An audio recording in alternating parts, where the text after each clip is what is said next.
அதனால எல்லாருமே நல்லபடியாக சிந்தித்து இந்த முறை தேர்தலில எப்படி ஏற்கனவே 2011 சோளிங்கர் தொகுதியை தேமுதிக வென்றதோ அதே போல இந்த முறையும் தேமுதிகவுக்கு என் தாய்குலங்களும் பெரியவர்களும் நிச்சயம் வெற்றி தரணும் சொல்லி இந்த நேரத்துல இந்த நல்ல நாளில் உங்கள் அனைவரையும் நான் கை கூப்பி கேட்டுக்கொள்கிறேன்.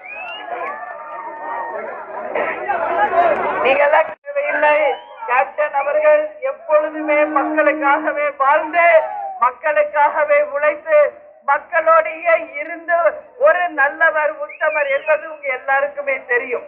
என் மக்களே என்று அவர் மக்களுக்காக போராடிய நாட்கள் தான்.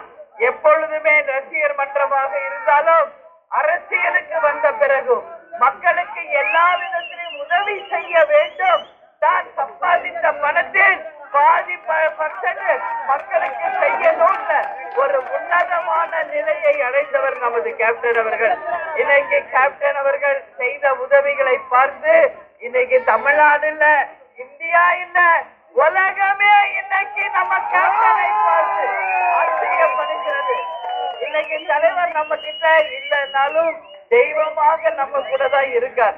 இன்னைக்கு எத்தனை நம்ம கட்சி இன்னைக்கு தமிழ்நாடுல, இந்தியால, உலக நாடுகளில் இருக்கின்ற அத்தனை தமிழர்களும் தினந்தோறும் ஆயிரம் மக்கள் இன்னைக்கு தலைவரை வந்து சந்தித்துக் கொண்டிருக்கிறார்கள். அங்க உணவு அவங்களுக்கு வழங்கப்படுகிறது.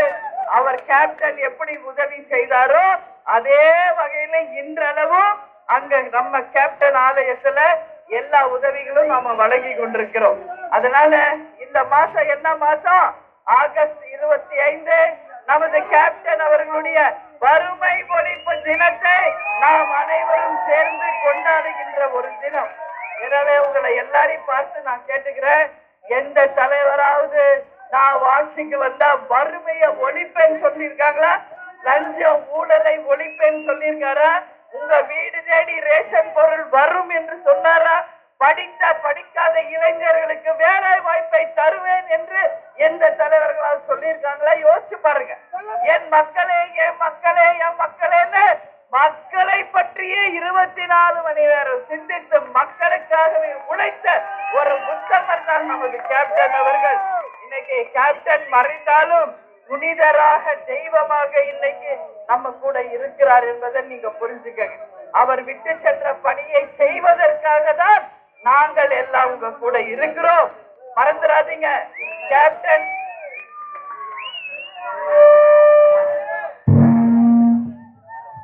அவர்கள் நிச்சயமாக நம்ம கூட தான் இருக்கிறார் என்பதை யாரும் மறந்துடாதீங்க.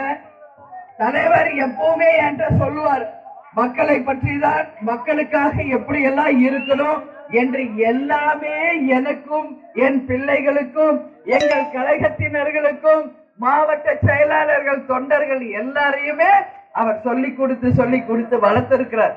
அதனால அவருடைய கனவு லட்சியம் என்னன்றத நிச்சயமாக நாங்க இங்க உங்களுக்காக இருந்து உறுதியாக அவருடைய கனவை மக்களுக்காக செய்வோம்.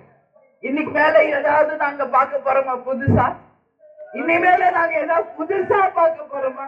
யோசிச்சு பாருங்க. இந்த 33 வருஷம் கேப்டன் கூட வாழ்ந்திருக்கேன்.